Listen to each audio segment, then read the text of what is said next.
الشيطان الرجيم. بسم الله الرحمن الرحيم. السلام عليكم ورحمة الله وبركاته. الحمد لله الذي هدانا لهذا وما كنا لنهتدي لولا أن هدانا الله. أشهد أن لا إله إلا الله وحده لا شريك له، وأشهد أن سيدنا محمدا عبده ورسوله، ونصلي ونسلم على هذا النبي الكريم سيد المرسلين وعلى آله وأصحابه ومن دعا بدعوته وجهاده واستنى بسنته إلى يوم لا ريب فيه. سبحانك لا علم لنا إلا ما علمتنا إنك أنت العليم الحكيم، ولا حول ولا قوة إلا بالله العلي العظيم. أما بعد، قال الله تعالى في كتابه العزيز بعد أعوذ بالله من الشيطان الرجيم: وابتغي فيما آتاك الله الدار الآخرة ولا تنس نصيبك من الدنيا وأحسن كما أحسن الله إليك ولا تبغي الفساد في الأرض إن الله لا يحب المفسدين. صدق الله العظيم. Dan carilah persiapan bekalan untuk kebahagiaan negeri akhirat, dan janganlah kamu lupa kehidupan kamu di atas muka bumi ini. Berbuat baiklah kamu sebagaimana Allah berbuat baik kepada kamu. Janganlah sekali-kali kamu melakukan kerosakan di dunia ini. Sesungguhnya kami, kata Allah, amat membenci bagi mereka yang melakukan kerosakan. Surah Al-Qasas ayat 77. Muslimin dan muslimat, kaum ibu yang dirahmati lagi dikasihi oleh Allah, alhamdulillah, terutamanya marilah kita memanjatkan rasa syukur kita ke hadirat Allah. Pada petang yang mulia ini kita dapat bertemu sekali lagi di dalam siri pengajian ilmu menggunakan kitab 40 hadis penawar hati yang ditulis oleh Syekh Fahmi Zamzam. Dan insyaAllah kita akan berpindah pada hadis yang berapa itu yang saya pinjam kitab. Hadis ketiga hari ini hadis yang ketiga Jadi kita pindah kepada hadis yang ketiga, muka surat 19. Siapa ada kitab boleh buka muka surat 19, 40 hadis penawar hati. Hadis yang ketiga adalah hadis tsalits, iaitu yang Nabi nak menceritakan tentang seringan-ringan siksaan di dalam api neraka. Seringan-ringan siksaan di neraka Allah Subhanahu wa ta'ala. Ada dalam satu hadis Nabi sahih juga, Nabi mengajar kita supaya dibaca doa pada penghujung tahiyat. Setelah mana kita membaca tahiyat akhir itu, dan kita baca terlebih dahulu doa tersebut sebelum memberi salam. Habis sahaja fil alamina innaka hamidum majid, maka Nabi pun membaca Allahumma inni a'udzubika min azabi jahannam wa a'udzubika min fitnatil mahya wal mamat wa a'udzubika min fitnatil masihid dajjal. Apa maksud dia? Allahumma inni a'udzubika min azabi jahannam, aku berlindung denganmu ya Allah daripada siksaan api neraka jahanam, ataupun azab siksaan neraka jahanam. Setiap waktu kita sembahyang ada 5 waktu. Jadi sebelum kita bagi salam, maka elok sangatlah dibaca doa tersebut, Ada juga orang baca ya muqallibal qulub tsabbit qalbi ala dinik ala ta'atik. Sebenarnya yang baiknya Allahumma inni a'udzubika min azabi jahannam. Yang tu kita minta dulu supaya dijauhkan daripada siksaan azab neraka jahanam. Dan yang kedua, wa a'udzubika min fitnatil mahya wal mamat, minta lindung pula daripada fitnah di dalam hidup ini dan juga fitnah kematian, bermula saat kita sakaratil maut sampailah kita mendiami jadi penghuni kubur sebelum dibongkarkan pada waktu pada waktu Israfil meniup sangkakala yang pertama. Itu yang kedua. Yang ketiga, wa a'udzubika min fitnatih Masihid Dajjal, minta lindung daripada fitnah Dajjal. Yalah, surah Al-Kahfi itu kita baca juga kan, antara kelebihan dia menjauhkan kita nanti daripada fitnah Dajjal. Ini mudah, ringan sikit je, pendek je ya, dan insyaAllah bolehlah hafal tu. Itu saya beritahu tadi, iaitu tentang neraka. Dan juga dalam doa kita lepas sembahyang pun kita minta, tak pernah miss juga, wa qina adzabannar, Rabbana atina fid dunya hasanah wa fil akhirati hasanah wa qina adzabannar. Minta juga kita masuk ke dalam syurga dalam masa yang sama, jauhkan aku daripada seksaan api neraka. Waquduhan nasu wal hijar, dia punya bakaran api neraka itu adalah daripada manusia yang kufur dan juga daripada patung-patung batu berhala. Itu dia punya bahan bakarnya nanti di akhirat. Na'udzubillah min zalik. Mudah-mudahan Allah menjauhkan kita daripada keseksaan tersebut. Dan kita nak tengok apa antara yang pengajaran disebut di dalam hadis yang ketiga yang disusun ini tentang siksaan yang ringan. Ini Nabi nak bagi tahu ringan. Yang berat, Allahu Akbar, kita tak tahu nak habaq, tak tahu nak cakap macam mana yang katakan siksaan yang berat. Dan neraka pula berbagai-bagai tingkatan. Yang paling panas tu yang disebut tadilah Jahannam. Neraka Jahannam itu di tempat orang yang musyrik ataupun golongan yang kuat menentang Nabi waktu itu. Abu Jahal, Abu Lahab ya, dan juga yang lainnya. So tingkatan yang paling beratnya ialah Jahannam. Dia ada Jahim, dia ada Saqar, dia ada neraka Hutamah, dan macam-macam lagi lah yang kalau kita baca di dalam ayat Quran surah Al-Humazah tu, itu ada disebut tentang api neraka allati tattali'u 'alal afidah, sehingga menjulang api itu dia menjalar, menerkam sehingga ke jantung. Kalau katakan jantung tu adakah macam yang jantung kita hari ni? Bukan jantung macam kita yang ada hari ni. Sebab seorang penghuni neraka ataupun bakal nak menjadi penghuni neraka, dia punya kulit sahaja akan ditebalkan sepanjang 70 hasta. 70 hasta dia punya panjang kulit, tebal kulit dia. Kemudian yang kedua dia apa dia? Gusi dan gigi dia sebesar bukit Uhud. Bayangkan penghuni neraka, kalau setakat gusi kita ni cabut gigi dah kita menjerit. Yalah, kita fikir dengan akal kita. Pi klinik gigi ni, gigi geraham sakit ni, pi cabut, walaupun kena bius, lepas habis bius kita pun tak tahan pegang ni. Tu yang kalau dah cabut, yang belum cabut bengkak semacam tu. Orang kata biar sakit perut, jangan sakit gigi. Ya betul, sakit gigi tak tahan. Tengok anak macam tu, tak ada hal, tak ada masalah pun anak menjerit, tidak menangis, tidak minta coklat, minta duit pun tidak berdemak, tapi rasa nak menampar je kan. Itu silap ribulan penampar Arab dapat kan.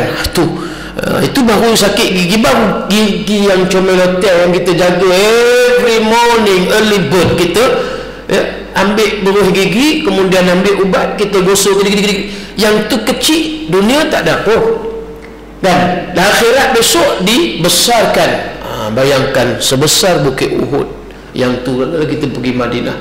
Itu yang kalau disebutkan itu, bila mana orang yang jadi ahli neraka ni Allah nak bagi azab sungguh. Bahang dia 70 tahun nak sampai ke dalam neraka tu pun dah tak tahan dah. Itu nak bagi tahu dia punya bahang bakaran punyalah panasnya. Itulah sekali kita kena dengar juga cerita neraka ni. Jangan nak seronok kira pinggan mangkuk tak habis-habis. Ya tu. Lu menyembang pinggan mangkuk nak dekat 2 jam. Pinggan mangkuk tak beli lagi, memang mangkuk sungguh kan. tak habis memang Zuliun mah tak beli lagi. Ni neraka ni esok Aisyah ditegur oleh Rasulullah. Tanya, wahai Aisyah, kamu pakai perhiasan emas lah, zahab, kamu dah bayar zakat ke belum? Kata Aisyah, oh belum lagi ya wahai abangku, ya Rasulullah.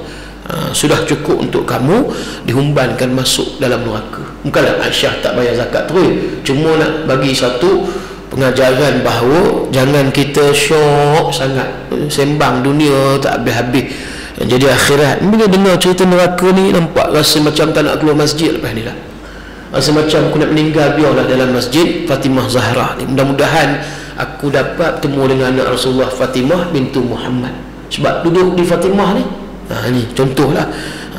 Tapi kalau duduk sembang pasal raya kan, pasal kain baju, dah keluar jalan. So dengar saja menung-menung tengok perangai radio kita hari ni.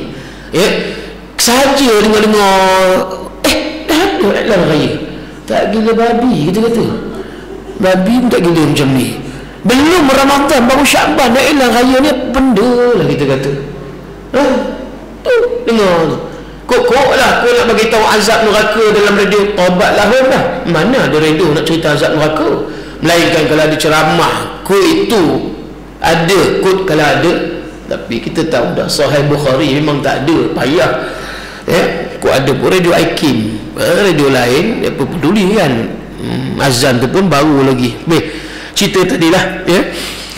Matan hadis, kita baca hadis tersebut. An-Nu'man bin Bashir radhiyallahu ta'ala anhuma qala sami'tu Rasulullah sallallahu alaihi wasallam yaqul inna ahwana aw ahli an-nar azaban yawm al-qiyamah la rajulun yud'u fi akhmas qadamayhi jamratani yaghli minhuma dimaghuhu ma yara anna ahadan ashaddu minhu azaban wa innahu la ahwanuhum azaban aw kama qala muttafaqun alaih.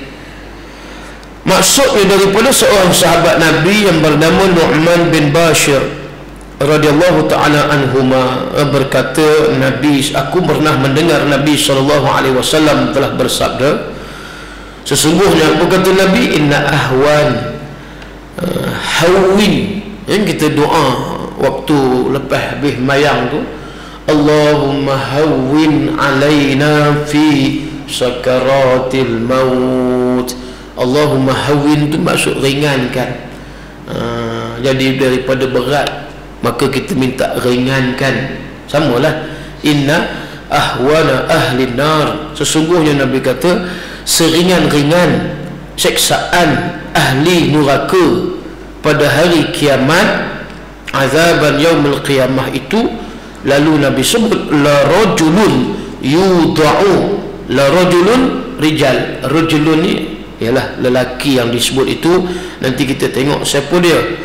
Maka seorang yang disebut itu adalah lelaki yang akan diletakkan, yud'u maksud kata da' itu meletakkan, diletakkan fi akhmas qadamaihi, maka diletakkan di bawah telapak kaki. Qadamah ini di bawah kaki, itulah telapak kakinya, dua buah bara api, jamratani ya. Jamratani ada dua bara api, kanan satu kiri satu, sehingga yaghli minhuma dimaghuhu. Allah, bila mana Nabi sebut yaghli minhuma dimaghuhu, lalu di bahagian atas kepala dia apa dia? Otak. Otak. Maka otak ni tadi tiba-tiba yang disebut mendidih, sebab kerana apa? Panas bara yang diletakkan tadi. Qadamai jamratani, kedua-dua tapak kaki ada bara api yang dibuat daripada neraka. Ini bukan arang bakar sate. Arang bakar sate boleh tahan lagi. Kita bau sate Haji Samuri itu sedap, bukan main kan. Bakar dengan api dengan apa dia, angin kipas, kemudian bila fire dekat bara api tu bara arang tu kita nampak yang tu bau dia pun lagi kuat masuk dalam hidung. Oh, punya syok kan. Kok siapa nak belanja saya petang ni, boleh lah sate Haji Samuri ni. Lama lah tak makan sate ni kan. Kalau ambil arang bakar sate itu tak panas mana. Yang ni bukan bara api arang bakar sate, ini bara api. Satu bara api itu dah dibuat daripada api neraka, dan neraka api itu juga daripada neraka. Bayangkan bila mana diletakkan di bawah kaki, naik terus. Itu Nabi kata lari, apa dia disebut tadi, yaghli minhuma dimaruhu, maka tiba-tiba otak dia tadi menggelegak, mendidih. Dan kemudian Nabi kata apa dia, ma yara anna ahadan ashuddu minhu azaban. Lalu bila mana dia tidak disebut tadi, dia tidak mengira bahawa ada orang lain yang lebih dahsyat siksaan daripadanya. Maksud apa dia?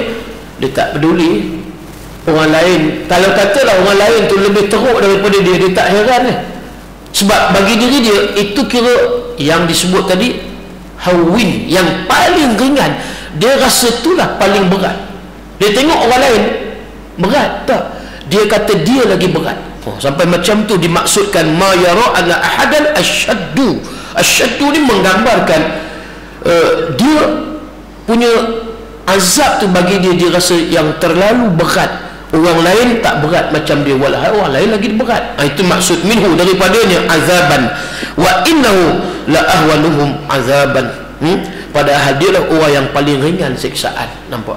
Padahal dialah la ahwanuhum azaban, dialah yang paling ringan siksaan, tapi dia tengok pada diri dia macam paling berat daripada orang lain. Nak bagi tahu sesungguhnya inilah yang dimaksudkan di atas tadi, seringan-ringan siksaan ahli neraka. Itu pun digambarkan dalam hadis Bukhari Muslim ni, maka dia menyatakan bahawa seolah dialah yang paling berat siksaan. Muslimin dan muslimat yang dirahmati Allah sekalian, itu matan teks hadis. Mesti nak kena syarah keterangan di bawah tu. Cuba kita bayangkan betapa dahsyatnya siksaan yang paling ringan di dalam neraka. Dengan bahan kedua bara api yang diletakkan di bawah tapak kaki tadi, maka sudah boleh mendidihkan otak yang ada di atas kepala. Maka betapa pula kalau siksaan yang lebih berat. Nampak? Kalaulah itu yang dimaksudkan tadi yang paling ringan, bayangkan pula bagi orang yang berzina, bagi orang yang minum arak, bagi orang yang pergi bunuh orang, bagi orang yang merompak sehingga orang tu jadi mangsa mati dia. Macam baru ni kan, pelajar college vocational di Kelantan, tak ada salah apa sangat budak tu yang sampai dia pergi balun pecah kepala otak, mati. Silap si dia jemuk apa dia, kentuala ke apa ke dekat dia punya kepala katil tu, hangat hati dah jadi punca, nak jadi punca. Mungkin ada sebab-sebab lain kot, dah lama dia dah target dah budak ni, siap sikit aja cari pasal dengan aku, siap lah. Kita rasa anak-anak kita duduk di asrama hari ni tak selamat. Kita rasa anak-anak kita duduk di asrama hari ni, baik lelaki baik perempuan. Dulu kita takat dulu jenis jahat, kalau jahat jenis nakal tarik rambut kawan je, gerang-gerang tarik rambut keluar kutu habis semua, lega kawan tu kan, lebih kurang gitulah. Kita punya nakal macam tu je, tarik-tarik rambut dah. Tapi hari ni bukan hala jahat. Ini cerita budak pelajar ni, student yang pergi balon sampai pecah kepala otak kawan tu, mati pula tu. Oi, ingat terlepas ke daripada siksaan. Ingat ya, kita semua ni bila dah jadi seorang mukallaf, maksud dah ditaklifkan, kita bertanggungjawab untuk mendirikan sesuatu fardu yang Allah perintah. Umur bila akhir balik disebut orang Kedah, sebab berulik Kedah ni, saat cakap Kedah, saat cakap KL kan campur, tak apalah. Sebab saya lahir di Kedah, besar di Perak, duduk di Kuala Lumpur, boleh tiga-tiga sekali kan. Jadi bila akhir balik ni orang perempuan ada yang paling awal 9 tahun, betul tak? 9 tahun tengok renitnya, dah dewasa dah, matang dia dah, kira dah dia itu apa sahaja amalan dia yang positif, yang negatif, baik ke jahat, maka dia tanggung. Bukan mak dengan pok lagi dah, baik lelaki baik perempuan dah. Baik lelaki baik perempuan, cuma kategori kita mak dengan pok ni, lelaki dia sampai habis, maksud sampailah mak tu mati kan, maka disebut al-jannatu tahta aqdama ummahat, syurga di bawah tapak kaki ibu. Siapa dia? Lelaki rijal tadi, kahwin ke, duda ke, bujang ke. So ingat, syurga di bawah tapak kaki ibu itu untuk apa dia lelaki sahaja. Maka ada pun yang wanita, perempuan, setelah mana dia dah diijab kabul, bapa dah jadi wali itu serah hak kepada menantu yang dia dah restui. Maksud kata aku terima tadi kan, pak dia yang jadi juru nikah, aku nikahkan, akan nikah, kemudian menantu dia pun jawab aku terima nikahnya. So bila dah ada ijab dan kabul, mak dengan bapa tak boleh campur tangan dah hal keluarga tadi. Maka pak mentua dengan mak mentua, dia tahu siapa dia bakal menantu dia. Kalau tidak, dia takkan serah anak dia pada orang lelaki itu. Jadi kita sebagai ibu dan bapa nak pesankan supaya bila dah menyerahkan hak tadi kepada menantu kita tadi, maka kita jangan ganggu mereka. Sebab dia bila mana ganggu sikit, dia jadi masalah, jadi lebih besar, lagi besar, lagi besar. Tapi kita bukan masuk langsung tak ambil tahu, kena ambil tahu. Cuma kita monitor sahaja. Ada masalah apa lu? Tak ada, okey kan? Jadi macam tu. Itu maksud kalau wanita tadi, sebab suami dia ni nak bertanggungjawab sepenuh, suami dia tak mau ganggu dalam kehidupan mereka, biar mereka yang mengemudi, biarlah bahtera mereka yang melayari bahtera yang baik kan, supaya apa dia keluarga mereka itu bahagia. Tapi kalau kita masuk campur, nampak ni tak balik-balik ni, apa hal ni, ini pergi rumah orang sana je ni, dah kita pula kan, ni anu apa tak balik-balik sini. Kita tak boleh cakap macam tu. Cuma sebelum kahwin kita bagi tahu dah kan, okey begini-begini. Itu ilmu pengetahuan tentang kahwin ni nak kena ada. Jangan duk syok kahwin je kan, tak tahu tanggungjawab itu ini. Tapi buat macam mana kalau sekiranya perkara yang berlaku di dalam rumah tangga, ribut, taufan, tsunami, dah tak dapat nak diselamatkan, akhirnya terpaksa pengakhiran pernikahan tadi, ikatan tadi dileraikan dengan cara perceraian, cara hidup. So jangan kata tak berlaku pada diri Nabi SAW. So Nabi pun menceraikan juga isteri dia. Jangan kata, wih, ustaz tak cerai ke? Jangan kata ustaz tak boleh cerai, sebab ustaz ni sebagai ustaz mesti kekal sampai kiamat. No, ustaz siapa dia? Rasulullah pun mencerai isteri dia, sahabat pun ada menceraikan isteri dia. Tapi hari ni bila orang-orang macam ni, tak syok, ustaz pun mencerai. Nah, ustaz pun orang juga kan. Ini bukan ustaz sini, ini ustaz di Zimbabwe ni, ini jauh ni kan. Jadi benda-benda macam ni kita nak kena faham ya. Sebab ini percaturan hidup ni macam-macam, dugaan, ujian, ada yang sebab apa dia orang ketiga dan sebagainya. Dan juga tadilah saya nak sebut tadi, sebab tadi perempuan tadi dia akil baliak tadi, dia kena jaga diri dia, dan sekiranya dia dah kahwin, maka syurga pula di bawah tapak kaki suami ataupun lelaki je lah. Baik, nak sebutkan bila dikatakan apa dia tadi, dua tapak kakinya tadi diletakkan bara api, maka bara api tadi akan menjulang naik sampai ke kepala dia. Ini adalah yang paling ringan, Kalau sekiranya dosa yang dimaksudkan tadi yang lebih besar lagi, ya, ismun kabir, ismun dosa, kabir maksud dosa yang besar. Kalau sekiranya seseorang tadi dia buat dosa zina, ingat di dalam neraka dia ada bilik hujurat. Hujurat ni bilik-bilik, ni bilik zina, orang yang buat dosa zina. Ni bilik orang yang buat apa dia, minum arak. Ni bilik apa dia, ini bilik orang yang terkedarah dia rasuah umpama. Semua dia tu. So bila ada bilik-bilik itu, kita ada satu padang yang cukup luas lah, api neraka. Di situnya dia ada bilik-bilik untuk kita duduk macam kena kurang dalam penjara. Sampai bila? Allahu Akbar, tu yang kita tak lalu tu nak sebut. Sampai bila agak-agak muslimin dan muslimat yang dirahmati Allah sekalian? Ikutlah, walaupunlah tidak sahih benda tu, satu waktu fardu yang kita tinggal dengan sengaja. Berapa tahun kita rendam masuk dalam neraka? 70 tahun. Bayangkan 70 tahun satu waktu. Kalau 2 waktu, kalau 5 waktu sehari, kalau setahun tak semayang, berapa lama? Alfasanatin mimma ta'udun. Maka satu hari bersamaan dengan 1000 tahun di dunia. Itu ukuran akhirat, tempoh yang kita nak duduk. Itu baru yang tak semayang fardu. Itu belum yang kata jahat, itu meninggalkan kewajipan. Buat maksiat, lagi buat maksiat tadi, zina. Kerana itulah sebelum nak melakukan perkara jahat maksiat, fikir dulu dengan iman, aku nak buat ke tidak, aku nak minum ke tidak arak ni, kemudian aku nak bunuh orang ni ke. Walaupun terlepas daripada pertuduhan di dunia, baru ni kan seorang eksekutif di Petronas ke apa ke, yang bunuh isteri dia, staf pegawai eksekutif di Media Prima, terlepas daripada tuduhan membunuh isteri dia. Duduk di Damansara Damai, saya dengar baru ni berita, terlepas dia kan. Ialah dia main peguam, lawyer pun pandai mengacah sana mengacah sini, teknikal je. Tapi kalau kita tengok memang tak ada orang lain. Dia dengan isteri dia di rumah tu, siapa pula pergi bunuh pula kan. Mahkamah tak cari orang lain dah, habis tu kira. Sebab apa dia? Pendakwa raya gagal mewujudkan satu prima facie kan, maksud dia tak.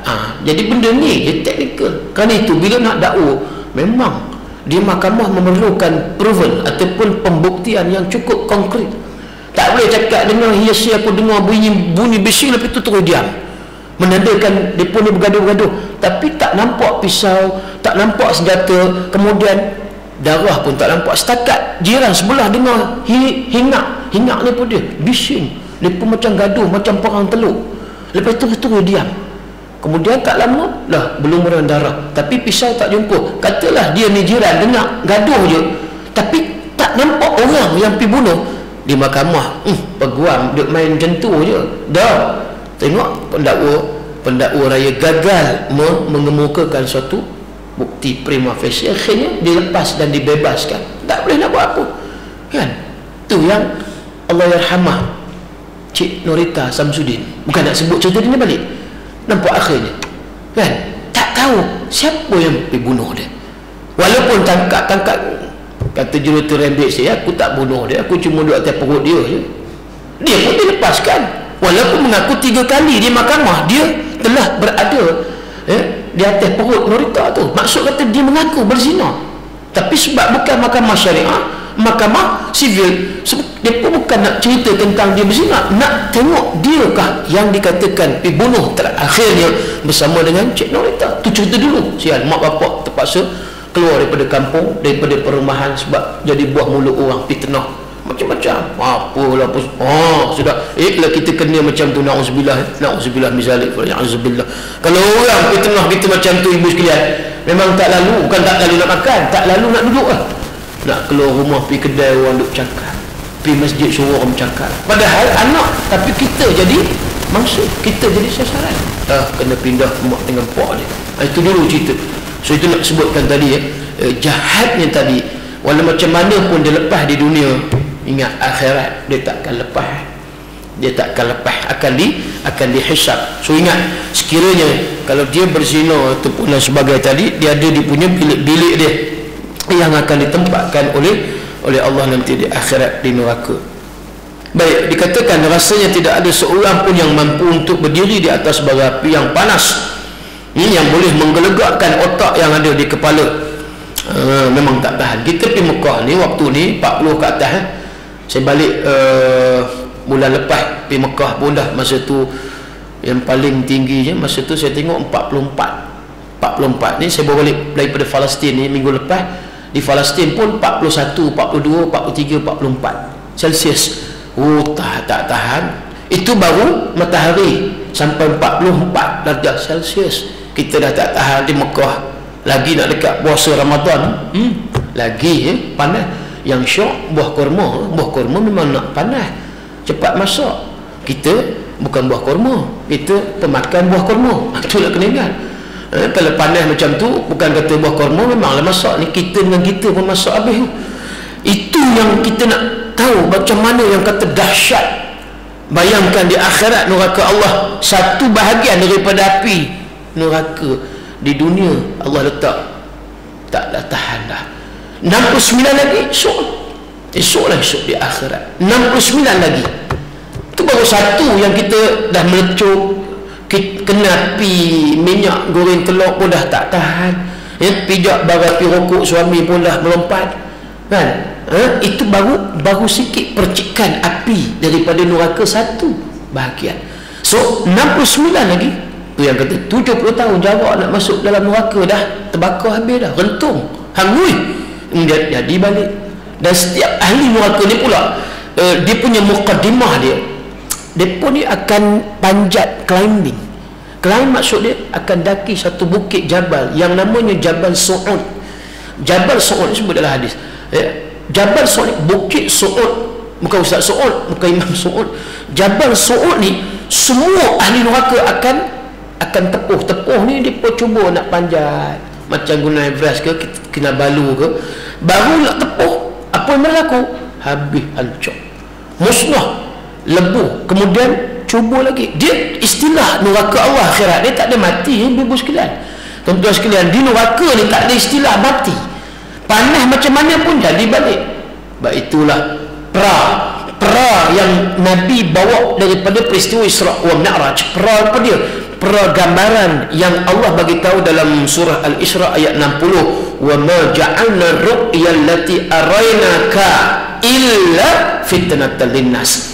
Tidak kami jadikan apa dia gambaran yang Nabi nampak sepanjang perjalanan Isra Mi'raj, illa unless, melainkan sebagai apa dia? Fitnatan linnas, ujian kepada manusia. Ujian apa dia? Ujian supaya manusia ni ambil pengajaran, rasa takut, rasa gementar, rasa gerun. Itu maksud dia. Sebila mana diceritakan bagaimana gambaran neraka, kan banyak cerita dalam neraka tu. Syurga satu je. Nabi nampak dia pun tanam kemudian tuai, tanam ketam, tanam kerat macam padi mengerat. Awak sak sangat? Tanya Jibril. Jibril bagi tahu, "Madza tamsil ya Jibril?" Jibril bagi tahu, "Ya Rasulullah, inilah gambaran orang yang dulu di dunia ni depa ada mujahadah." Mujahadah ni apa dia? Sacrifice. Intinya ada pengorbanan, ada perjuangan. Depa duduk di dunia ni bukan takat duduk goreng mi goreng, kemudian duduk meniaga bihun, kemudian lontong. Pagi tadi sedap tu makan lontong di apa dia nama tadi, di belah Taman Cempaka. Pagi tadi saya kuliah di Surau Al-Falah, Taman Cempaka. Sebelum tu ada nasi lemak apa benda, nasi lemak ayu berbukan di situ. Tengok lontong, Kamai saya memang minat lontong. Jadi sekali makan di situ memang rasa lontong pula aku ni, kan. Itulah sedap lontong di situ. Kan saja nak sebut lah. Siapa tak percaya pergilah makan dekat situ. Ada nasi lemak yang kira popular lah di situ. Sebelum masuk nak pergi masuk ke Masjid Al-Hidayah, kan, kat situ tu. Okey, balik cerita tadi, ya. Apa tadi sebelum cerita lontong tadi? Lupa dah. Apa dia? Jabal Su'ud. Okey, jadi semua orang akan menepuh Jabal Su'ud tadi. Panjat, jadi balik panjat. Jadi tak ada istilah mati, tak ada istilah habis nyawa, tak ada. Sebab memang bernyawa sampai bila-bila esok. Itu pula cerita di akhirat. Maka itu baru muqaddimah di setiap penghuni neraka mesti akan menepuh. Tak tahulah nasib kita macam mana, saya, tuan-tuan, ibu sekalian, ya, bagaimana kita berada di sana nanti. Baik, kemudian sambung keterangan. Kalau kita tersentuh sedikit sahaja dengan api dunia ini, maka kita sudah menjerit kepanasan dan kita tidak akan mampu untuk menahannya, walaupun hanya dalam masa sehari ataupun seminggu sahaja.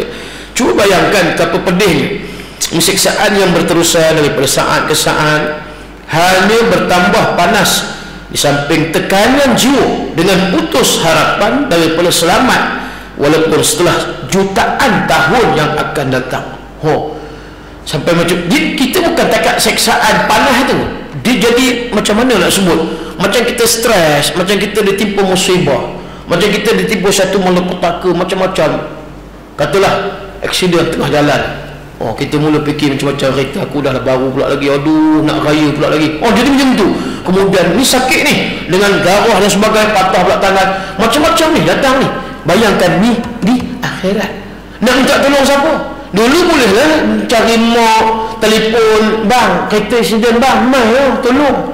Boleh lah suami datang gede-gede bawa kancil, kan. Kemudian pergi report polis, balik mereka boleh makan pula siakap 3 rasa. Boleh lagi.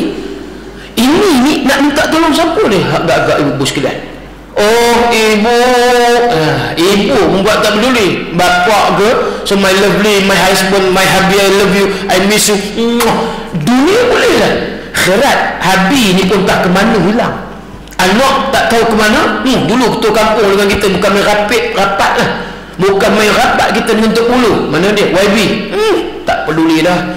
Kita terkapai-kapai. Ini maksudkan jadi tekanan-tekanan tu lagi kuat. Tengok pula api neraka tu.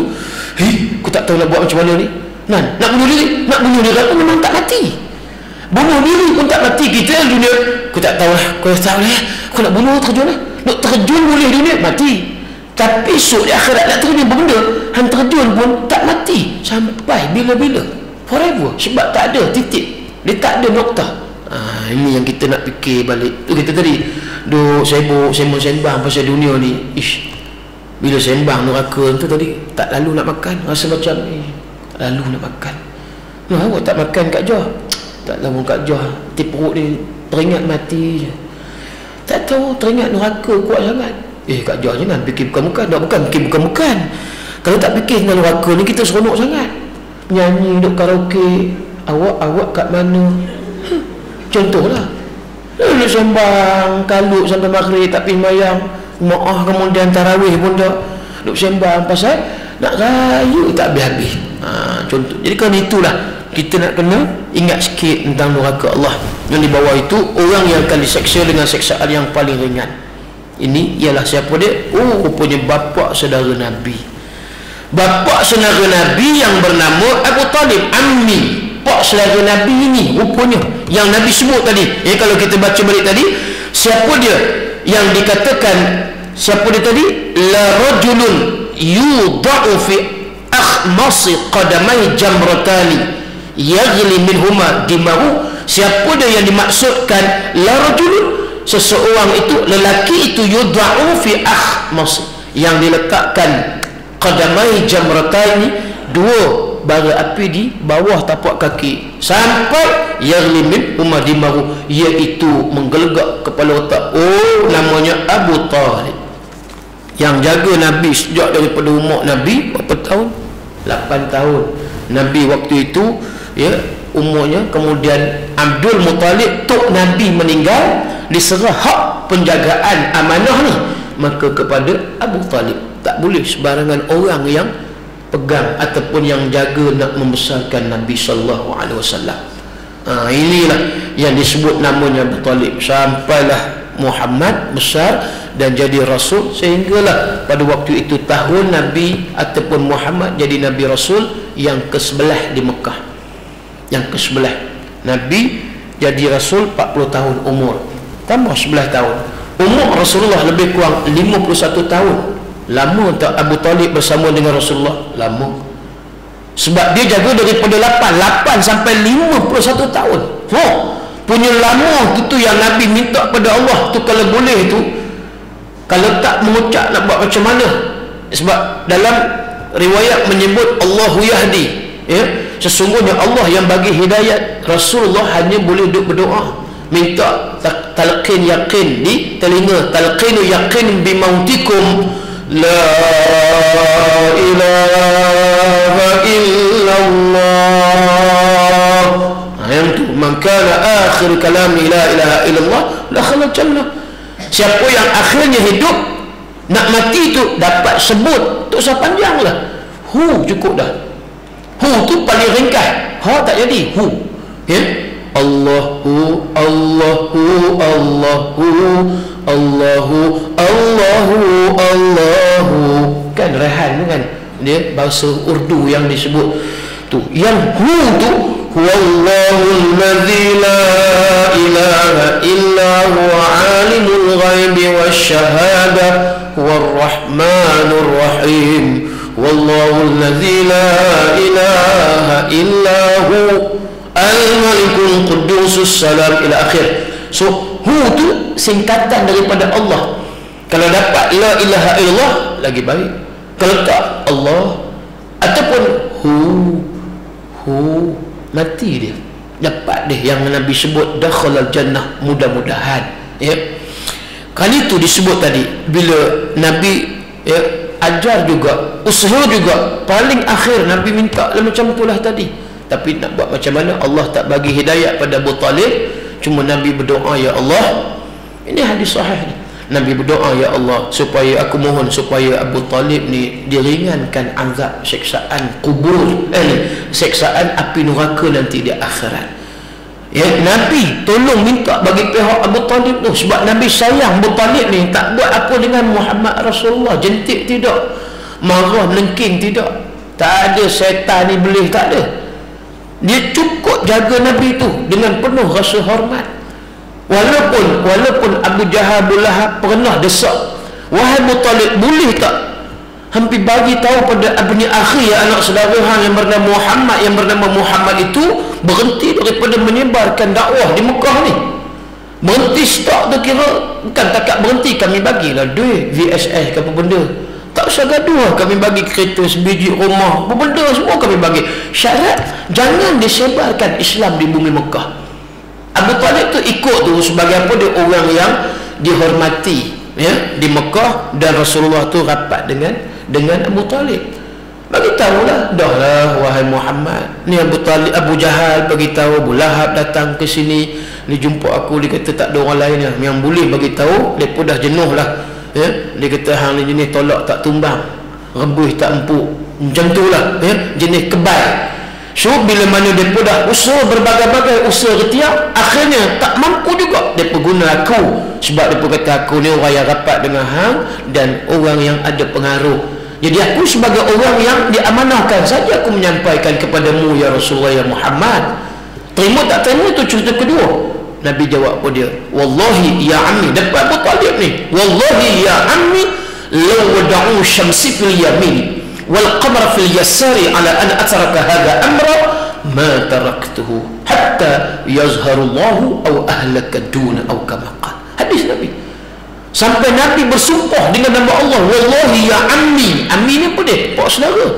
Demi Allah, wahai pak saudaraku Abu Talib, law wada'u syamsi fil yamin, depa desak lagu mana pun, depa suruh hang pressure macam mana pun supaya aku ni letak jawatan ke tinggal dakwah aku. Nabi kata sampai peringkat aku nak bagi tahu, kalaulah depa letakkan matahari syams di atas tangan kananku yamin, kemudian qamar fil yasari di atas tangan kiriku, cara depa nak ambil matahari kait pakai galah itu terpulang lah. Macam mana Nabi buat satu perumpamaan, analogi yang cukup tinggi. Nampak? Bukan kata Nabi kata nak kait buah nyok, kalau mereka nak suruh aku letak jawatan apa semua, cuba mereka kait buah nyok letak di atas tangan, oh tak jadi apa, mereka boleh kait.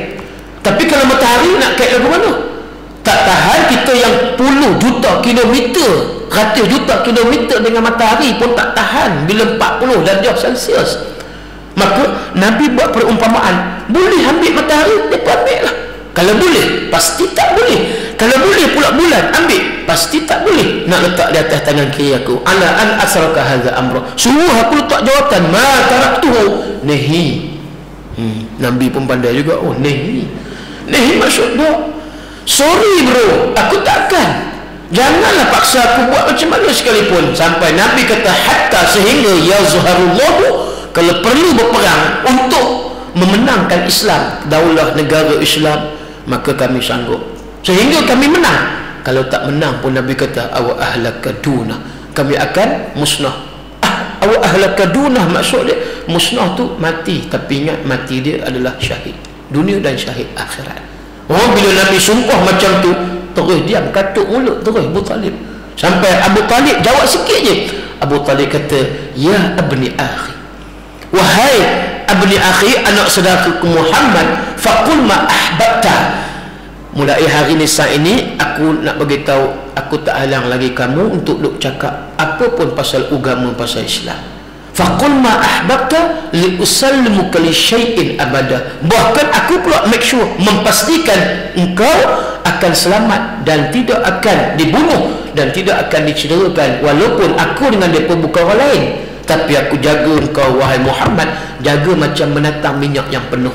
Ni nak cerita dialog, conversation antara Rasulullah dengan Abu Talib, Abu Talib dengan Nabi. Dan tu yang Nabi sayang dengan Abu Talib ni, tu yang Nabi tolong doa, akhirnya makbul doa itu pun bukan lepas daripada azab, cuma hawin tadi, ringankan sahaja, ya, maka makbul. Cerita tentang Abu Talib tadi, oh itulah namanya. Maka kerana walaupun beliau mati dalam keadaan kafir, namun segala jasanya dalam mengasuh Nabi, macam saya sebut tadilah, sewaktu baginda masih kecil, dan dengan pembelaannya terhadap baginda setelah diangkat menjadi Rasul, maka semua ini menyebabkan Abu Talib mendapat sikit keringanan bila dibanding dengan orang kafir yang lain. Bahkan kalau kita nak ambil orang munafik punya siksaan pun lagi berat daripada Abu Talib. Orang munafik dah sebut dah dalam surah Al-Munafiqun, fi darki asfali minan nar. Tempat orang munafik di mana? Di kerak api neraka. Kerak api neraka macam kita duduk dodoi, kacau dodoi. Kalau tak kacau dodoi, dia hangit di bawah, kan? Kita pun kacau supaya pun dia rata dia punya masak dia. Sebab bila mana kita bakar tadi yang tadi masak dodoi kuali tu, memang di buntut kuali tu di bawah tu paling panas. Paling panas. Kalau kita goreng telur ke goreng apa pun, kan, kita tahu minyak, cuba celup dengan jari saja, tak ada kerja, kan. Tengah-tengah panas tu ambil jari, nak rasa macam mana di buntut kuali itu panas ke tidak. Paling panas. Tu yang Allah kata, innal munafiqun fi darki asfali minan nar. Asfal apa dia? Asfal ni maksud paling bawah. Kita ingat balik pada surah At-Tin, apa Allah kata? Allah kata pada dia, illal ladzina amanu wa amilus solihati falahum ajrun ghairu mamnun. Selepas Allah kata orang yang beriman, orang yang beramal soleh, yang mereka itu dapat ganjaran, kan. Sebelum tu Allah kata summa radadnahu asfala safilin. Ingat, kecuali bagi orang yang beriman, yang beramal dengan amalan yang soleh, bagi mereka syurga dan mengalir pahala mereka tak putih-putih. Yang ni Allah bagi tahu, sebab Allah bagi tahu laqad khalaqnal insana fi ahsani taqwim, ayat yang keempat. Yang kelima, summa radadnahu asfala safilin. Asfala tadi maksud letak di bawah, serendah-rendah darjat manusia. Sebab mereka ni hanya ambil akal. Memang Allah bagi kita akal, tapi di mana jiwa punya peranan, hati kita, yang hati batin tu. Jangan duk korek belah kemudian buat keluar jantung. Tu jantung yang untuk kita nampak tu sebagai jasad, tapi ada lagi satu jantung hati batin tu, yang tu kita tak boleh nampak. Yang itulah letaknya iman, yang itulah yang dikatakan kekusyukan sembahyang. Itulah yang kita nak kena jaga dan nak kena polish sentiasa. Begitu jugalah nak kena bersih dengan zikrullah, kan. Kita nak jadi macam tu. Bila mana hati dah bersih, maka satu badan, kata Nabi, akan bersih. Kerana itulah bila disebutkan tadi, ya, orang yang munafik ini tempat mereka di kerak api neraka yang panas. Nak banding Abu Talib ringan lagi lah, Abu Talib ringan lagi. So dalam bulan Syakban yang kita ada berapa hari sahaja baki nak sampai Ramadan, lebih kurang 2 minggu, lebih kurang tak sampai kot, dalam 14-13 hari lagi, kita memenuhilah ruang masa yang ada dalam bulan Syakban ni. Cuba slow-slow sikit lah dengan hiburan, slow sikit dengan bergiat aktif dengan perkara duniawi. Betul, ni kita datang ni bukan tak ada duit, berduit belaka ni, beruang belaka ni, orang gampang, orang ampang ni, kan. Beruang tu